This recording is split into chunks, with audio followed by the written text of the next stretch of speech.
What's up, guys? Mason the Brock Henderson here, and this is The Flash, Season 3, Episode 14, Attack on Central City. Ironically, again, not really much of an attack on Central City, just like it wasn't really much of an attack on Gorilla City, but I guess there was a little bit more considering there was almost an attack on Central City. Anyway, so one of the first things I want to talk about is the fact that, sometimes in shows, while shows themselves cannot be compared to others, there are certain elements in shows that can be compared. And what I mean by that is trying to compare The Flash to Arrow or Legends of Tomorrow or Supergirl. Even though they are all superhero shows, they're very different in their own right. And so it's hard to compare them and say, oh, this one's better than that one based on, just comparing the show itself. Because you have to take it as, okay, well, Arrow is a bit more dark and it's a bit more realistic show. Legends of Tomorrow is a time travel show, and Supergirl is a chick flick. So, in that respect, you can't really say, oh well, I think Arrow is better than Legends of Tomorrow, or I think Legends of Tomorrow is better than Supergirl, or anything like that, because that would be comparing two shows that are completely different. However, there are certain elements that the shows sometimes take off of each other, and you can compare that and how they handle it. And in my opinion, The Flash took two elements from Supergirl, which, while I don't like it because it's a chick flick show, because they've completely strayed from the whole superhero part of it, they just had their Valentine's Day episode the week before, and The Flash is just now doing their Valentine's Day episode. So you can kind of compare and say, okay, well, there's one Valentine's Day episode, there's another Valentine's Day episode. You can compare and see which one's better. The Flash knows how to do a Valentine's Day episode. You have the relationship stuff, you have Barry and Iris and the stuff going on there, you have Barry proposing to Iris at the end, but it's in an episode where something exciting is happening. That's so much better than just, oh, let me tune into Supergirl and watch as they fight about relationship stuff, and this one guy is coming in and causing trouble because he loves the main hero, and yeah, that's what I want to watch whenever I see Supergirl. And honestly, like I said, I've stopped focusing on that as much because, like I said, it's not a superhero show anymore. So their Valentine's Day episode is obviously not going to be as much about superheroing as The Flash's is. But they utilize certain elements in The Flash that I think still contributes to the episode, still contributes to the Valentine's Day part of the episode, but it doesn't take away from what the rest of the episode is, and that is, it's about the attack from the gorillas on Central City. That's what this episode is about. That's what I was focusing on over half of the time in the episode. Whereas in Supergirl, even though, yes, it was a Valentine's Day episode, yes, it was all about the relationships, not really about the superhero stuff, they still lost focus. It was supposed to be about this guy, Mixus Spitalik, who's coming in and causing trouble because he loves Kara. They lost that, like, half of the episode. It all of a sudden turned into stuff about Alex and Maggie and their relationship. Wynn and the girl he meets at a bar and how they're hooking up now. And then Kara and Mon-El and their relationship and now they're fighting. It was hardly about the main plot. That's so much different than this.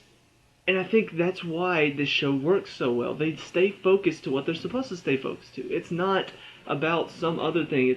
Cisco and Gypsy are kind of hooking up in this episode. It's not really about that. That's on the side. And on top of that, you compare that to Wynn's relationship in Supergirl, where all of a sudden he meets this girl at a bar and they hook up.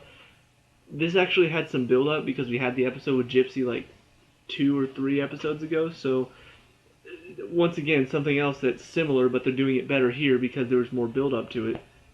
But I just love the fact that it was all about the attack from the gorillas. It was about stopping Grodd from coming in and attacking Central City. And beyond that, they take the relationship between Barry and Iris and they utilize that because, she's about to die according to the future timeline. And one of the things is the attacks from the gorilla. And so Barry is struggling with what to do because he wants to stop this attack from happening because he thinks if we can change this, it's also going to affect the timeline going forward. And so he's thinking, we can change this. We can change this. If we change this, it proves we can change the future. And so he's giving himself hope. However, it doesn't matter what he does. They escape from Earth 2. They escape from Gorilla City and they think, oh, well, everything's all good. All of a sudden, Grodd's over here anyway and he's about to attack. So they think, okay, well, where was he attacking? Cisco uses his vibe powers, finds out where they're about to attack from. So they go there, and then Grodd takes control of Joe, nearly kills him, and instead utilizes this, I think he was a general or a colonel or something, I can't remember what his rank was, but steals him and takes over his brain so he can get these nuclear launch codes to attack there. That causes the Flash to have to go there while he distracts them there, so now they're attacking from the same place that they were going to attack from originally. So it's just very interesting seeing as Barry has to go through all of this trying to stop Grodd's attack, and at one point, probably the best part in the episode, all of a sudden he walks away and Iris follows after him and says, "Hey, what's going on?" And he starts questioning, should I kill Grodd? Should I kill him? That's the only thing I can think of that will help me get through this. If I kill him, that changes the timeline. He won't attack anymore. What if that's my only option? And of course, Iris is like, that will change who you are, and has to give him this talking to. Harrison Wells also has to give him a talking to later on about the same thing. It's really emotional, and you kind of understand where Barry's coming from. He is that desperate to try to stop Grodd from attacking because it'll give him the hope that he needs, that he can stop Savitar from killing Iris, that he could stop the future from happening.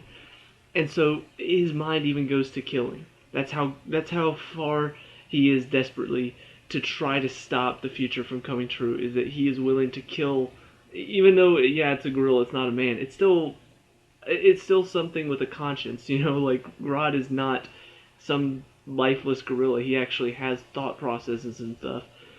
So the fact that he's willing to kill is just more evidence to the fact that he's desperate. He's desperate to try anything to stop the future from coming true.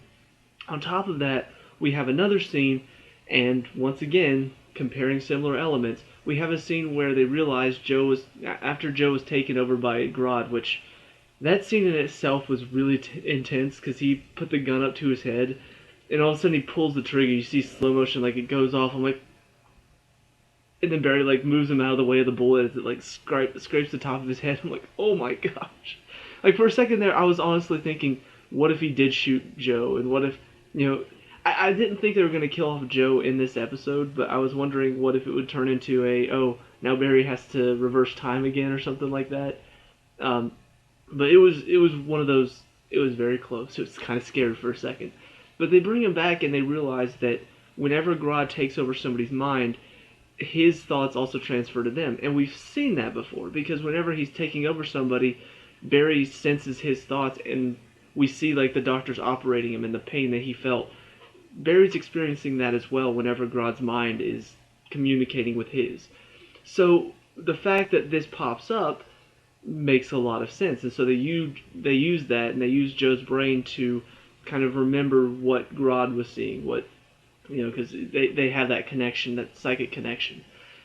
Go to Supergirl, we had something similar where the Martians in the show are able to communicate with people's minds. However, there was no evidence that whenever they do that, whenever they take their memories, or whenever they read the other person's mind, there was no indication that it went both ways.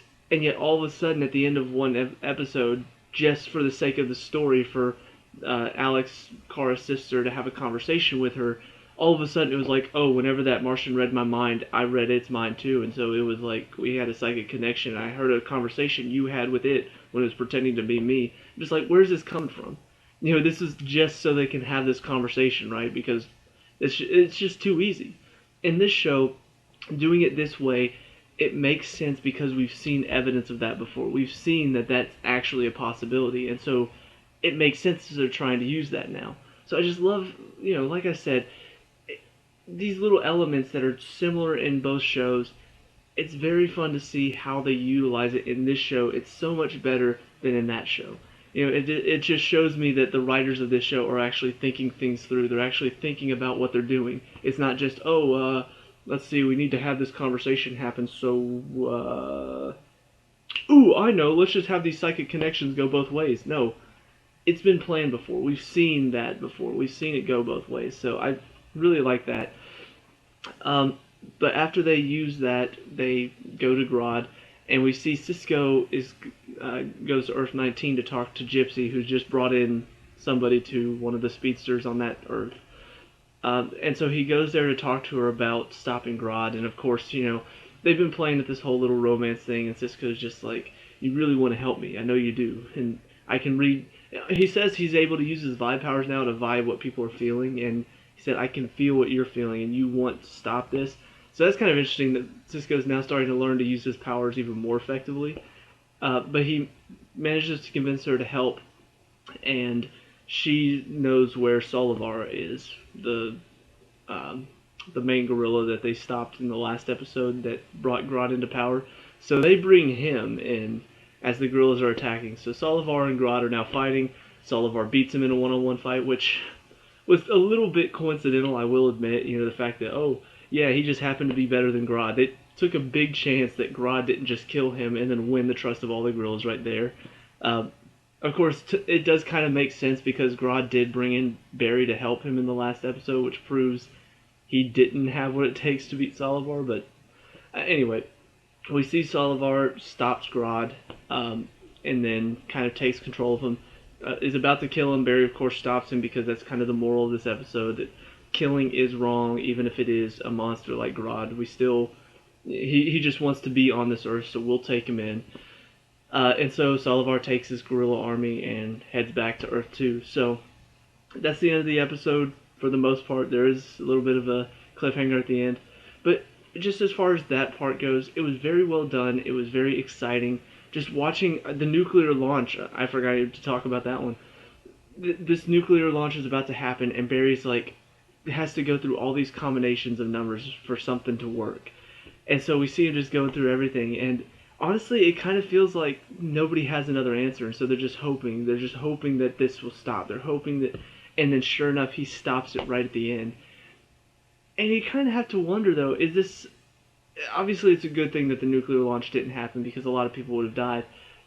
But at the same time, there was nothing, obviously, in the future that didn't happen. So it's almost like that was fated to happen. The fact that the nuclear launch didn't happen is almost fate because obviously the city wasn't leveled in the future. So I don't know. They didn't really say anything about that. He stopped it. Everybody was relieved, and then that was it. So we didn't even really get to talk about that at all, or talk about what that means, and the fact that he was able to stop it shouldn't have been that big of a deal because it didn't happen in the future, right? So I really think it was just kind of an interesting little thing they threw in there that it's almost like it was fated to happen, and they didn't even have to talk about it. They didn't have to draw it out and say, oh, what does that mean for the future timeline? No, it was just, he stopped it, it was supposed to happen, and that's it. Audience, take from that what you will. So I thought it was very clever throwing that in. But after all of this, it's like, it's finally time to settle down. It's finally time to take a breath. We've won the day. Okay, we're good to go. And so, like I said, Barry proposes to Iris in their final scene, just kind of saying, he wasn't sure what's going to happen, but he knows he wants to enjoy what they have right now. He shouldn't be focusing so much on trying to stop the future. He should also be focusing on the present that they have together right now, which is a very nice touch. I've always said that the relationship between Barry and Iris is probably one of the best TV show, as far as superheroes go. It's one of the best TV show relationships that I've seen. Most of the relationships in Arrow are crap. Legends of Tomorrow doesn't really have relationships. If they do, it's like a fling because, who knows if they're going to die or not. And then Supergirl, obviously, all their thing is relationship, and it sucks.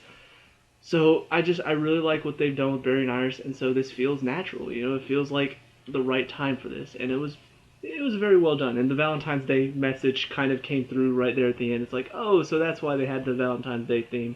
But yeah, I mean, I don't mind it. I'm glad that they're finally engaged. Hopefully they have time to get married before. Yeah, Iris. Anyway, but cliffhanger ending. So we see Jesse and Wally they're finally together. I didn't really talk much about them. It was almost thrown in as like a joke. They were gonna tell Harrison Wells, and then they tell him, and he doesn't freak out. But then Wally's talking to him later, And he asked him, surprised you didn't freak out. I was just wondering why. He's like, well, I just thought she would be happy, and you know, my daughter's happiness is all that matters. I don't know how much time I have left, so. And it's just like, wait, you're dying? And I'm just like, wait, what? And so he tells Jesse that, and she's just like, I can't believe him, and goes in there. Like, you told him you were sick just to make me move back with you? You're unbelievable. And that was kind of it. It didn't really. We did have one other little scene between Harrison Wells and Jesse, but other than that, it was kind of played up as like a joke. That he was joking about all that just to. It wasn't really that important. If it had actually turned out to where Harrison Wells was sick, that would be interesting. But no, it was just there as a joke.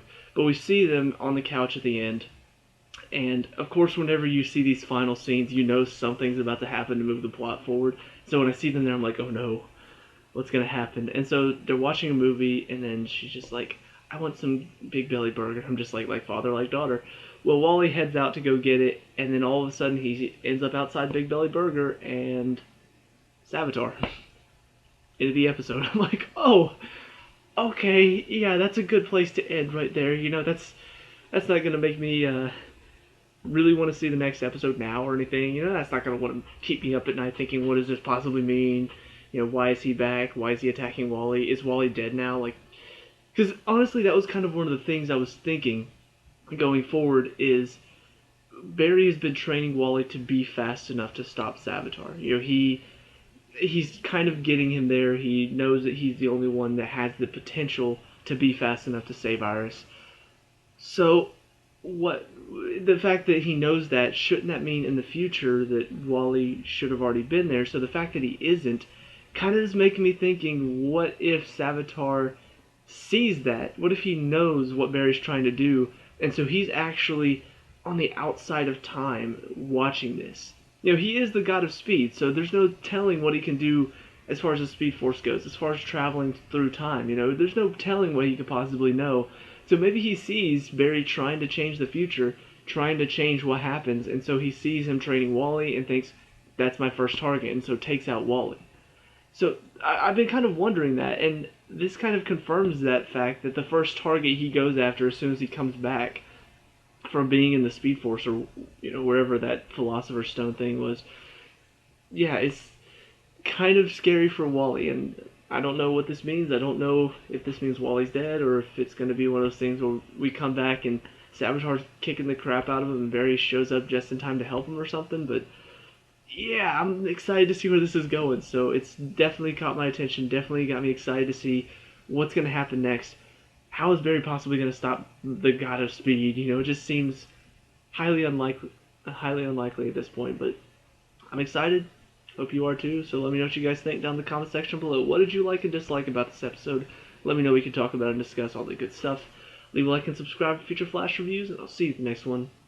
Peace out.